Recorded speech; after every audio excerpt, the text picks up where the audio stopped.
est 19h30 sur les antennes de Mousso TV. Mesdames et messieurs, bonsoir et bienvenue dans cette édition. Exactions dans les régions de Mopti et Ségou. Des missions d'enquête déjà sur place. 14 personnes ont été assassinées le 3 juin dans le village de Yangasago, dans le cercle de Douanza. Et le 5 juin, 29 autres civils ont été tués à Binadama dans le cercle de Koro. Parmi les victimes, il y a des femmes et des enfants. Alors que ces crimes n'ont pas été encore élucidés, certaines informations tendancieuses incriminent déjà les FAMA, forces armées maliennes, en opération dans ces zones, obligeant ainsi le ministre de la Défense et des anciens combattants, le général de division Ibrahima Daïro Dembélé, à rompre le silence.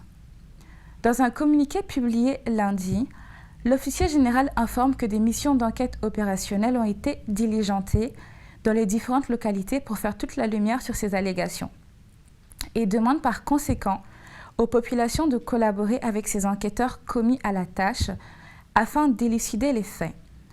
Aussi, le ministre rassure d'ores et déjà qu'à l'issue des enquêtes, les auteurs de crimes, quels qu'ils soient, seront sanctionnés conformément à la législation en vigueur. Ibrahima Daïro Dembélé rappelle que les FAMA sont une armée républicaine, respectueuse des droits de l'homme et du droit international humanitaire, et que leurs missions sont et demeurent la défense du territoire et la protection des personnes et leurs biens. Une noble mission que les FAMA continueront à mener dans le cadre du strict respect des droits de l'homme et du droit international humanitaire, insiste-t-il dans le communiqué. Suite à la décision du gouvernement de surseoir à la démolition dans la zone aéroportuaire, le Mali pourrait perdre sa licence d'aéroport international dans 3 à 4 mois. Après la décision des plus hautes autorités de surseoir à la démolition de la zone aéroportuaire, le Mali risquerait de perdre sa licence d'aéroport international. En effet, en octobre prochain, la Direction nationale de l'aviation civile du Mali, l'ANAC, devra recevoir une visite d'inspection de l'Organisation de l'avion civil international, OACI.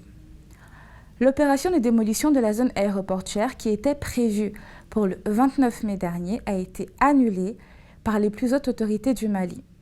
Selon plusieurs sources, la raison de surseoir à cette décision était motivée par la volonté d'apaiser les tensions sociales du pays. Après ce report, les techniciens des domaines ont tenu à réinformer les autorités sur le danger qu'il y a pour le Mali de ne pas démolir les constructions illicites dans cette zone. En effet, selon une source très proche du dossier, en octobre prochain, la Direction nationale de l'aviation civile du Mali doit recevoir une visite de l'inspection de l'Organisation de l'aviation civile internationale. À l'issue de cette visite, l'OACI prendra la décision de renouveler ou pas la licence de l'aéroport du Mali. Elle pourrait ne pas renouveler la licence de notre aéroport, qui en fait un aéroport international. L'AIPMK ne respecte plus les nouvelles normes d'aéroport international selon l'instance internationale. C'est pourquoi l'espace occupé illicitement doit être détruit pour entrer dans les normes, nous a précisé une source proche du département des domaines et des affaires foncières. Première et importante fissure dans le front anti-IBK.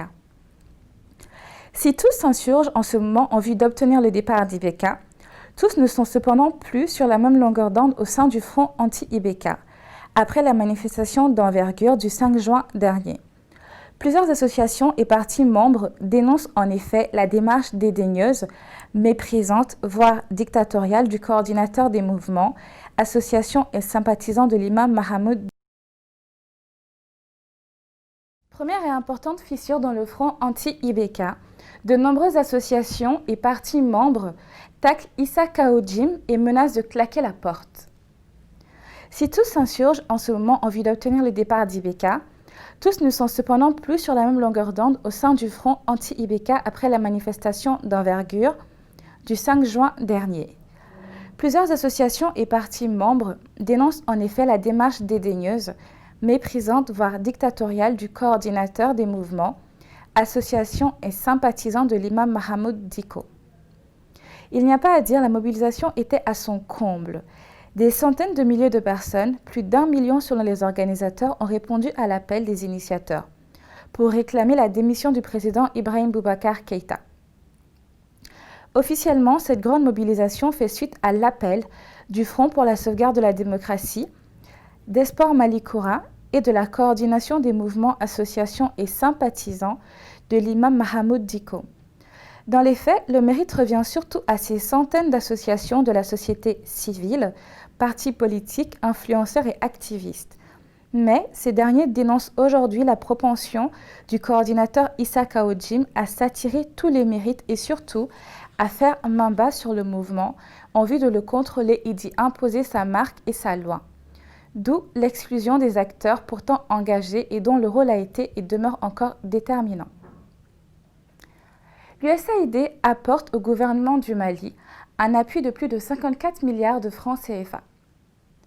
Cet amendement d'un montant de 1 378 233 650 francs CFA complète ainsi la série des mises à disposition objet des amendements 17 et 18 portant sur un montant total de 54 milliards de francs CFA.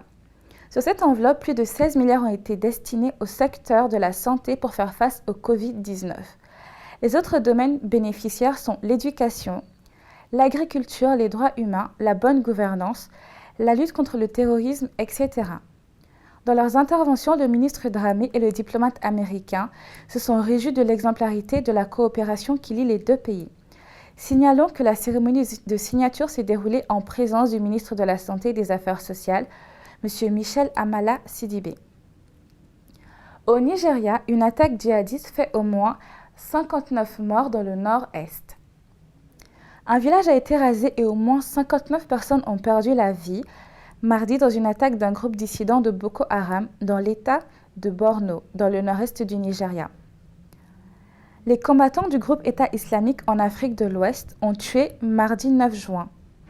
Les assaillants ont attaqué le village de Felo dans le district de Gibio, dans l'état de Borno, faisant ainsi 59 morts parmi les habitants, selon le chef de la milice anti-djihadiste Babakura Kolo, dont le bilan a été confirmé par un autre milicien et un chef local.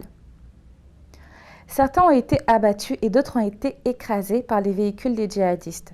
Cette attaque constituait des représailles à l'assassinat du combattant djihadiste par la milice d'autodéfense locale qui protégeait le bétail du village contre le vol, selon un chef local. Le vol de bétail à répétition avait incité les habitants à former une milice pour sécuriser leur village, a déclaré un autre milicien, Ibrahim Liman. À Madagascar, hausse des violences conjugales avec le confinement. L'isolement forcé des familles au sein de leur foyer a conduit à une hausse de violences conjugales, selon une ONG, qui a mené une enquête restreinte à la capitale. Confinement oblige. L'étude rendue publique n'a été menée que dans 50 des quelques 200 quartiers qui composent la capitale Antananarivo. C'est l'un des effets indirects des mesures adoptées pour lutter contre la pandémie dans la majorité des Fokantani étudiés dans la capitale. Que ce soit des quartiers populaires ou résidentiels, le quotidien en vase clos a exacerbé les violences envers les personnes déjà vulnérables au sein de leur foyer. Des signalements qui ont été multipliés par 5. Depuis janvier 2019, l'ONG C4C, Capacity Building for Communities, spécialité dans la lutte contre les violences basées sur le genre et qui a fait de l'implication des hommes dans cette lutte sa spécificité, recense les signalements effectués par les Fonkantani par les femmes victimes de violences conjugales. Pour cette étude, les données d'avril 2019 ont été comparées à celles d'avril 2020, récoltées en plein confinement. Nous arrivons à la fin de cette édition. Merci de votre attention et très bonne suite de programmes sur Mousso TV.